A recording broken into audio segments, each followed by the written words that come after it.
La caída de presión, ¿cierto? Ustedes se preguntarán que cómo se halla esa caída de presión. Ahí está el sistema por medio de lo que son las fórmulas, ¿cierto? O hay tablas que ya directamente nos entregan directamente los proveedores, o hay una parte empírica. Vamos a ver las dos, y es para más o menos para que ustedes sepan a qué atenerse de acuerdo a su diferencial de presión. La caída de presión se calcula de la siguiente fórmula, ¿cierto? Tenemos un beta, ese beta es el índice de resistencia o grado medio de rugosidad que posee directamente cada tubería diferente internamente. Si ustedes compran un tubo, ¿cierto?, galvanizado, no es lo mismo que si compraran un tubo en PVC, ¿cierto? Internamente unos son más lisos y otros son más rugosos. Este es el beta que les estoy hablando. Este variable viene con la cantidad suministrada en G, donde G es la cantidad de suministrado en kilogramos por hora, ¿cierto? Que es más o menos, o aproximadamente 1.3 newton metro cúbico sobre minuto, y es el minuto por 60 segundos. Listo. Teniendo esto en cuenta, tenemos beta sobre R, que es una constante de gas, que para el aire que nosotros estamos transportando es de 29,27. Por T, que es la temperatura absoluta, que es nuestra temperatura medio ambiente. Como decía el ingeniero, estamos trabajando sobre los 32, 36 más o menos, temperatura aquí más o menos, más 273. ¿Por qué? Porque se están trabajando en Fahrenheit, o si ustedes quieren hacer la conversión a Celsius. ¿Listo? Eso multiplicado por B, que es la velocidad del aire en metros sobre segundo. Eso a velocidad va al cuadrado sobre D, que es el diámetro interior de la tubería en milímetros. Por L, que es la longitud de la tubería, y por P, que es la presión absoluta. ¿Listo? Esta es la fórmula para poderlo hallar. Lo que les decía, beta, hay diferentes tablas que los entrega directamente los proveedores de la tubería. Como ustedes se dan cuenta, para una beta de 2.030 es de 10 y así sucesivamente. ¿Cómo es el cálculo ya directamente en sus plantas para hacer las diferenciales de presión? Todos tenemos nuestro compresor, ¿cierto? Y todo mundo en sus plantas tiene un tanque pulmón o un tanque acumulador, ¿cierto? ¿Qué pasa con esos tanques? Todos sabemos que para hacer mantenimiento de un tanque pulmón, ¿cierto?, hay que apagar compresor y tenemos una válvula, ¿cierto?, que da el paso del compresor al tanque. Y también tenemos una válvula que da el paso del tanque pulmón hacia los equipos, ¿cierto? Cada tanque de esos pulmones tiene un manómetro, que es donde ustedes pueden revisar para mirar qué caída de presión hay, ¿cierto? Entonces, ¿cómo es el sistema? Más o menos ya como empírico para nosotros es cerrar la válvula, ¿cierto?, de alimentación hacia los equipos y poner a cargar totalmente el tanque pulmón, ¿cierto? En el manómetro ustedes se van a dar cuenta que está marcando, ¿cierto? Ya cuando lo tengamos totalmente cargado, cerramos el paso, ¿sí?, del compresor y abrimos el paso hacia los equipos. Siempre revisemos bien el manómetro, cuál es la carga inicial, y cuando solamente demos el paso a los equipos, no los pongamos a funcionar ni nada. ¿Listo? Ahí vamos a mirar esa pequeña diferencial de presión que hay ahí. Digamos que el tanque lo cargamos a 150 psi y a lo que cargamos directamente los equipos nos bajó hasta 120. Nuestra pequeña diferencial de presión ahí es de 30. Es como la forma más fácil de calcular en una planta. ¿Por qué? Porque esto ya directamente se lo está dando un fabricante y es como las condiciones que nosotros podríamos manejar, ¿cierto?, a condiciones óptimas. Sabemos que nuestros equipos tienen fugas, ¿cierto? No todos los equipos van a estar nuevos, ¿cierto? La tubería no va a estar nueva, estamos trabajando con tuberías de pronto 10, 15 años atrás. Entonces es la mejor forma para ustedes de que calculen esa diferencial de presión. ¿Listo? ¿Entendido hasta acá? Y como ustedes se dan cuenta, el diseño de las tuberías, ¿cierto? Tenemos nuestro compresor que pasa por el tanque pulmón, ¿cierto? No sé si se alcanza a notar muy bien la válvula de paso y la válvula de salida que les comentaba.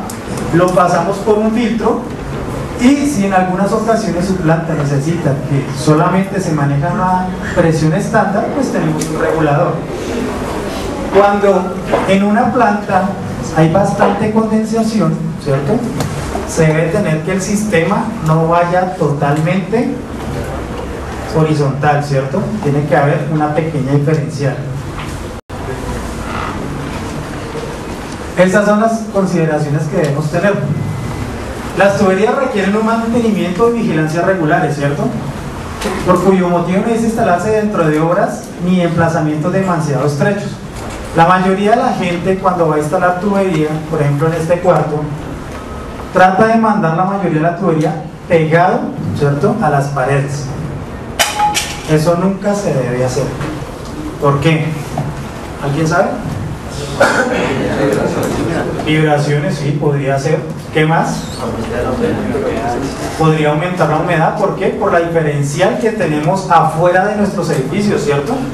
No es lo mismo de pronto tener una tubería hacia ese costado, ¿cierto?, que está totalmente sellado, hacia este costado donde le está entrando bastante sol, ¿cierto? Ese intercambio de calor afecta directamente a nuestra tubería. La mejor forma de instalar tubería es a 30 centímetros de la pared. Se colocan soportes, ¿cierto?, o se puede montar sistemas que la puedan retener. Nunca traten de colocarla contra la pared. ¿Listo? Instalar la tubería con una pendiente de 1 al 2%, lo que les decía, no hay que instalarla totalmente horizontal, sino hay que dejarla con una pequeña pendiente. ¿Para qué? Para que esa humedad o esa condensación pueda drenarse lo más fácil posible hacia las purgas o los drenajes automáticos. ¿Listo? La distribución puede hacerse en diferentes sistemas, puede ser sistema de anillo, de líneas de conexión, líneas cerradas, conexiones o acoples. El dimensionamiento pues se da por el consumo del aire, la longitud, la presión de trabajo, la caída de presión, la resistencia al flujo y el crecimiento a futuro. Ustedes cada vez que calculen su tubería, traten de calcular hacia el futuro. No, que de pronto es que yo solamente la necesito para un compresorcito nomás para llenar, no sé, una bicicletería, pero de pronto el negocio les dio también que les tocó aumentar una pistola más y entonces ya van teniendo pérdidas. Las pérdidas para nosotros en neumática se transforman en consumo eléctrico. El consumo eléctrico es bastante caro. Todos los que estamos acá sabemos que la mayor cantidad de consumo eléctrico se da desde las 11 de la mañana hasta las 3 de la tarde. Esos son como los picos altos que tenemos de energía. Entonces hay que siempre calcular de pronto un poco más hacia el futuro. Los acoples y conexiones, hay que tener los diferentes tipos que se van a utilizar, ¿cierto? Y la selección de material de acuerdo a cada sistema y de acuerdo a cada área donde ustedes estén. No es lo mismo estar aquí en Bogotá que estar en la costa, ¿cierto? El aire salino va corroyendo más que aquí en Bogotá. ¿Listo? Entonces, como les decía, un sistema de aire comprimido sin secador, dejamos una pendiente más o menos de 1 al 2%. ¿Por qué? Porque los secadores son bastante costosos, ¿cierto? Y el mantenimiento igual. Entonces, tenemos nuestro compresorcito, pasa un tanque, ¿cierto? Ese tanque, ustedes saben que siempre tiene que tener una válvula de drenaje para ese condensado. Pasa por las unidades de mantenimiento, los filtros y hacia nuestros condensados, ¿cierto? Nuestros drenajes o nuestras purgas. Y un sistema que ya posee de pronto secador, pues ya es más fácil porque ustedes no tienen que tratar de ubicar respecto a los drenajes. ¿Por qué? Porque el mismo secador le está entregando la mayor cantidad de aire seco. ¿Listo? Entonces es como los dos sistemas que ustedes deben tener en cuenta y de acuerdo en sus plantas, si de pronto en algún momento se cuenta con la capacidad económica, pues se monta el secador, si no, de lo contrario, hay equipos que les pueden realizar ese secado. Recuerden que cuando ustedes vayan a colocar, ¿cierto?, los drenajes se deben ubicar debajo de la tubería, no por encima, ni por los costados, ni por los lados, sino por debajo. ¿Para qué? Para que esa pendiente permita que todos los fragmentos, no sé, la corrosión, todo lo que haya, se pueda drenar lo más fácil posible.